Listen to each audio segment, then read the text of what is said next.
Okay, so this is going to just be, I know I keep saying these are going to be quick and they never are, but this is going to be a hopefully quick one where I'm just going to show a, just creating a character sheet using D&D Beyond. So let's just do, we're going to do the standard option here. And again, D&D Beyond is a very, very good resource for learning and for looking at things more in depth and for creating things. So it's going to be pretty easy to do this, but I still just wanted to show it anyway, just because I felt like it would be helpful. So we're just going to call this person tutorial character. And so I'm going to just not include anything. Well, I mean, it doesn't matter. Whatever. So we have all this. So this is just like extra stuff. I almost never use it because it's, you know, not all of these things are relevant to me. Dice rolling, it's digital dice like it says here. Optional features. Actually, this is a pretty new stat, but this is just more about like features, which are again like little sort of bonus abilities that you can work towards. I believe I mentioned that in the first video. Advancement type, this is how often you level up. So for the most part, people pick milestone because when you pick XP based, it kind of encourages you to seek out combat wherever you can, and that can kind of cloud people's judgment for what they want to do, and so it's just better to pick milestone, which means that every time you get to like a major like turning point or like a milestone in your story, that you level up, and this is up to your game master to decide. But every enemy does have, or rather every creature does have a XP amount that can be referenced. I just prefer milestone. So you have the hit point type. This is how many hit points that you gain when you level up. You have fixed and you have manual, and like it says here, so fixed value means that it increases by this, or like a consistent amount depending on your class, or you can roll a value manually, and then you can add that to your hit points when you level up. And that's up to you. So this is prerequisites. That means you need to like pick, or you need to meet a requirement before you can do things like getting a feat or a multi-class, or multi-classing rather. And that's, you know, that's up to you, or rather your game master. That's up to your game master. This is a new stat, or new option, but I don't. Yeah, okay, so this will, so every time that you, so certain spells, when you level up to the next level or gain access to the next level of spells, then you'll get a stronger version of that spell, and it will do more, or it will have added effects. So like for example, something like, I believe Speak with Animals, when you cast it at first level, it lets you speak with one animal, but then when you cast it at second level, you can speak with 2 animals. So this is just asking if you want to see that spell repeated in every level. That's up to you. Encumbrance, this is if your character can be over encumbered based on how much they're carrying. That's up to your game. Ignore coin weight. I like to say ignore coin weight, but again, we're not playing with this character, you know. Modifiers top or scores top, that's if you want the +2 at the top or if you want the 16 at the top, which those don't equate, but you know what I mean. And then character privacy, and that's also up to you. So we have all of these races here, and these are more than the ones that I just mentioned in my previous video talking about races and classes, but you can purchase these in the marketplace up here. You get access to other ones, but you get most of these. I usually like to just make a human. I don't have any problems with just being a human. Like I mentioned, with each race sometimes, or races sometimes have different things that they'll excel at. Humans are jack of all trade, so all their ability scores are just increased by 1. So let's just choose a human. So, like I said, that. And so humans, most characters like just speak common as a base, but I mean, you can talk to your game master if you want to not speak common as your first language. But humans get access to one other language. So let's say we're going to make them speak Elvish here. So now they can speak Common and Elvish. And so I've made a lot of clerics, so that's kind of what I'm comfortable with making, but these are all going to be pretty easy to follow, so I'm just going to make another cleric. So we're going to add that class. And let me just show you really quick. So like say you were level 10, then, or I guess let's say you're level 5, and then say like, I want to add another class, I want to also be like, well that's not going to make much sense. Let's say you want to be a cleric and also like a monk. We're going to make a cleric monk. Then you can say like, oh, I'm level 10, but I put 5 levels in each. So you get to do that. But I'm going to just remove that because I don't want to have to explain 2 things at once. So that'll be, So you have your class features, so that's here. And so D&D Beyond is super nice because they have these little exclamation marks right by things that you need to pick something for. And you can see, so we have our proficiencies here, and they have all these like, we have our list of like all these different things that clerics are good at. So, and I mentioned this in my first video, but you can pick 2 of these skills that clerics are just going to have a extra bonus to. So let's say in this case, let's say ours are medicine and religion. So that means in addition to whatever our bonuses or are for those skills, we're also going to get an additional bonus because we have proficiency in that.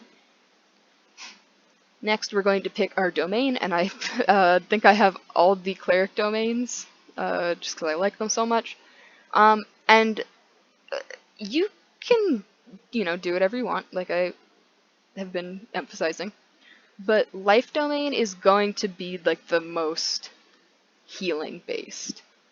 And so let's just make a life cleric because that's very just like classic. And that's going to be very easy to follow and it's going to make the most sense. We have, like it says here, you have these milestones at 8, 12, 16, and 19. And you can choose to either have an ability score improvement or pick a feat. And I don't have many feats, I believe, and so I'm just going to pick ability score improvement. And I know we haven't done our stats yet, but we're going to be, if this is a cleric, then like good choice would be like wisdom, and we're going to pick like constitution or something. Well, I picked strength on accident, I meant wisdom. And so you can see like, oh, we have things like these little milestones and abilities that we've reached because we have passed a certain level. And so like Blessed Healer, that's a thing that's part of the life domain.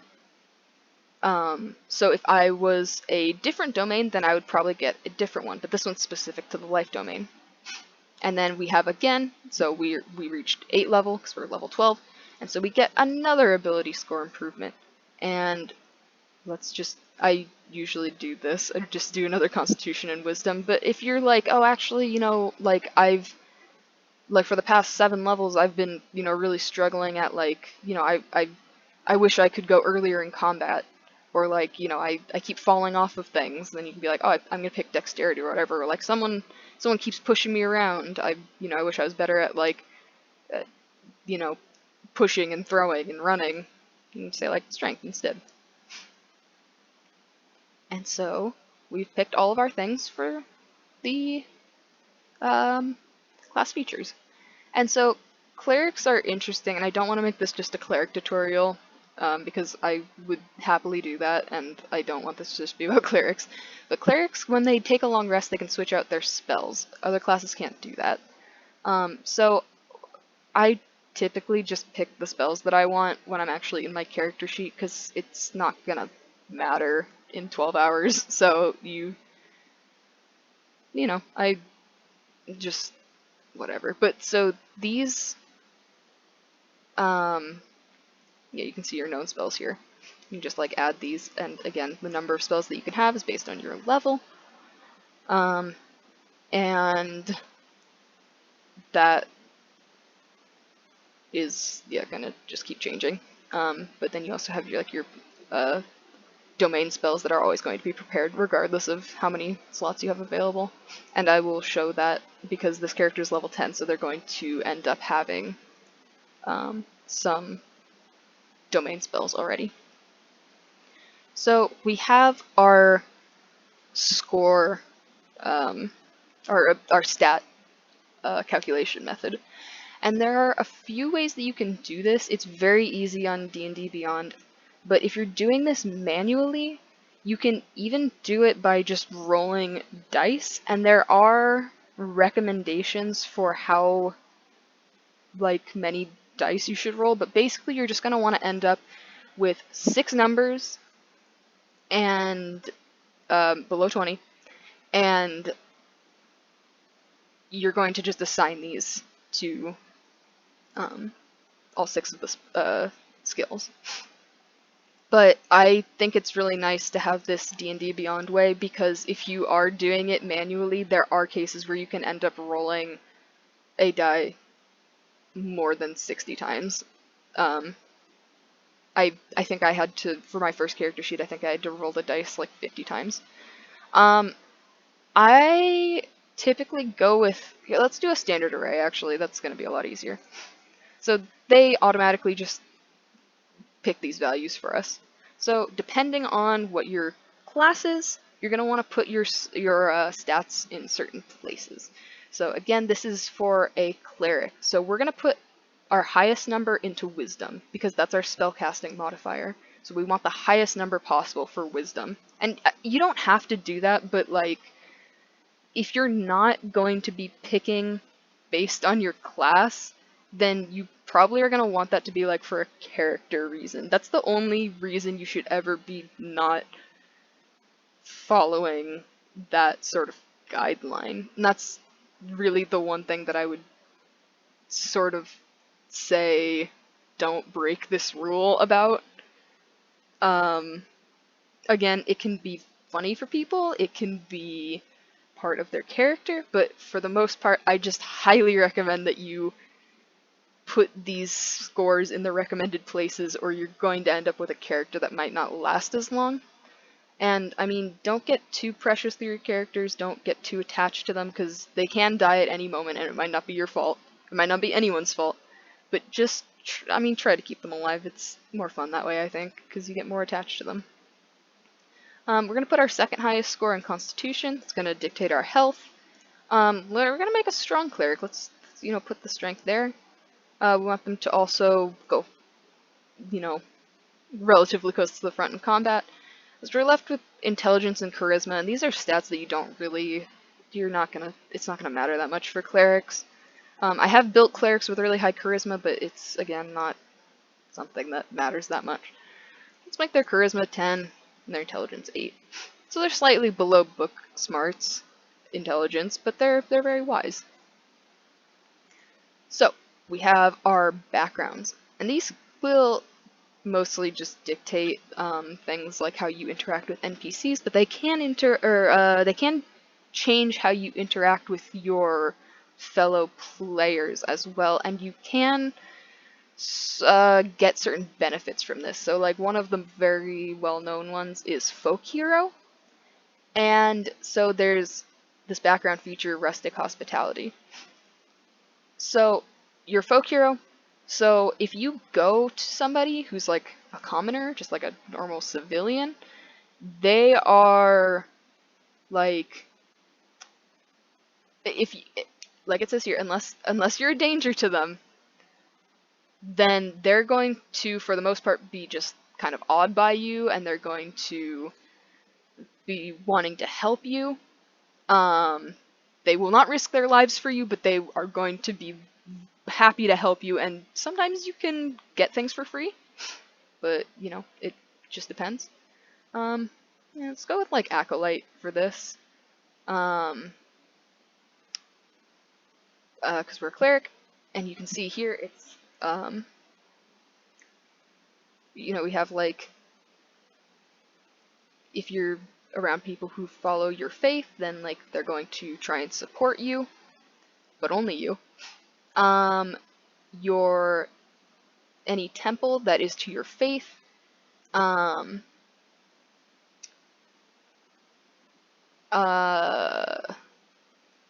near, oh, sorry, whoops, well, near your temple, yes. So you can get assistance from your church.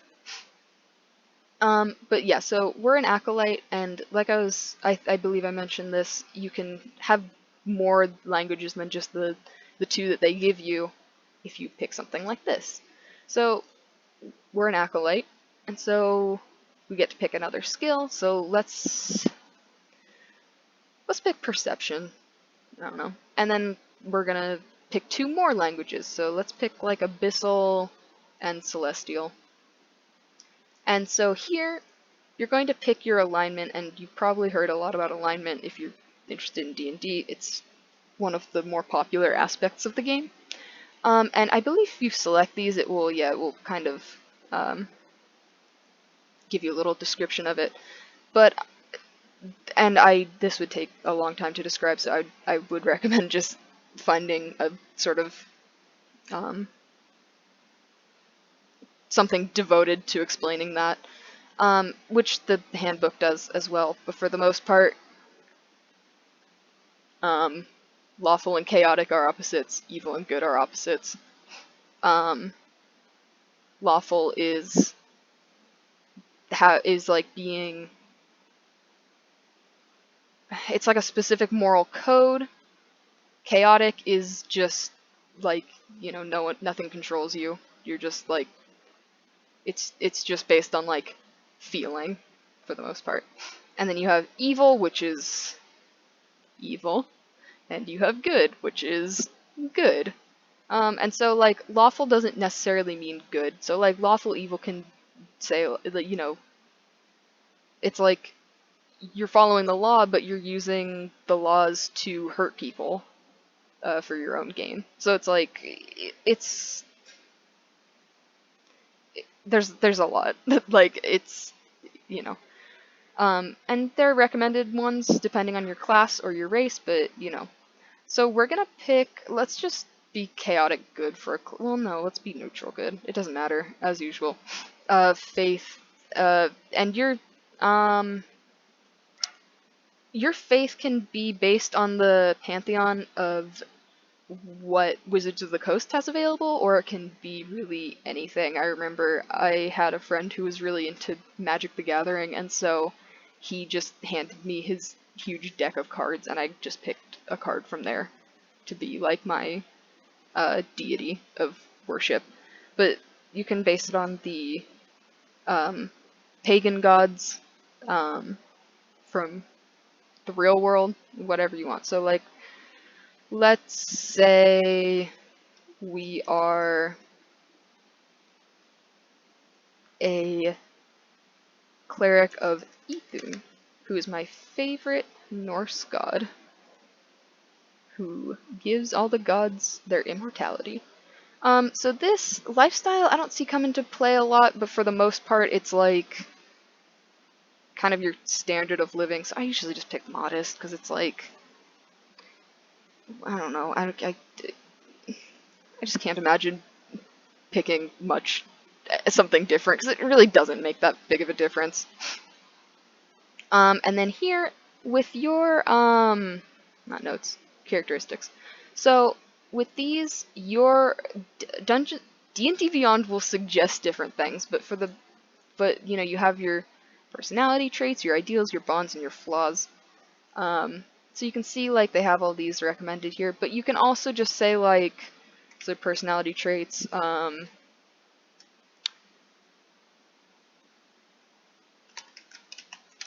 hates being in the city, needs to have the woods in sight to feel comfortable. So you just be like that. That's my personality trait. Or you can just be like, you know, actually I'm gonna say nothing shakes my optimistic attitude. And so these are gonna get added there. And each of these is pretty much exactly what it sounds like. And finally, we have the end of this. So I don't pick gold. It doesn't matter. Like unless your campaign like would benefit highly from that, just pick equipment. Like you're really not going to gain anything if you just pick gold. So I'm just gonna pick a mace because I'm not proficient enough to use a warhammer. I'm gonna pick scale mail because it's very good. I'm gonna pick any simple weapon. I will pick a spear. I'm gonna pick an explorer's pack because it's just good. I'll pick a amulet. And I'll pick a reliquary. I will pick a prayer book. And I will add all that starting equipment. And that's that. And so now we can view this character sheet. And we can see it just did all of that for us. We don't even have to fill it all out. So you know how we have all of our little bonuses and stuff up here at the top. We have all of our spells, and you can see that these are all my domain spells because I didn't add any spells to this character yet because I didn't want to. But these spells are always going to be prepared. It doesn't matter if you're like, so you can see, always prepared. Doesn't matter what happens. You know, like you always have room for these 100% of the time. And you can see I have my equipment here, so we're gonna like equip this mace. We'll equip the scale mail and the shield and the spear. Clerics also always start with a shield. And so you can see now my armor class is 17. And yeah, so you have all this other stuff, and these will be useful in different ways throughout your adventure. I have my 15 gold pieces, and my features, or no, whoops, my traits are here. So you can see those ones that I picked. And if you click here, you can also just add these later on. You don't have to pick those right away. You can also see that if you want, you can just click on the character's name, and you can hit Edit Character. So you can be like, actually, well, I don't like that, and I'm gonna change that. But I mean, don't cheat using that. Be reasonable.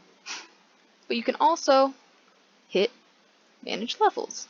And so if your DM's like, oh, it's time to level up, you can be like, awesome, and you can change to level 11. And now, I mean, I didn't gain anything from that because I think level 12 is the next one that has like a, yeah, so then I'll get another ability score improvement. And here's my feats. Grappler, yay!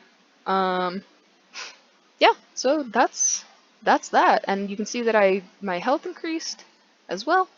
And just one final note, hit die are the amount of, it's the dice you use, or the amount of die of a certain type that you have available to you to restore hit points during a short rest, but again, that's more of an involved thing in playing the game. But you can see my character sheet updated now. And, yeah, we're pretty good. So that's kind of the basics of playing D&D. And, making the character sheet. So I hope this was helpful, and that's it.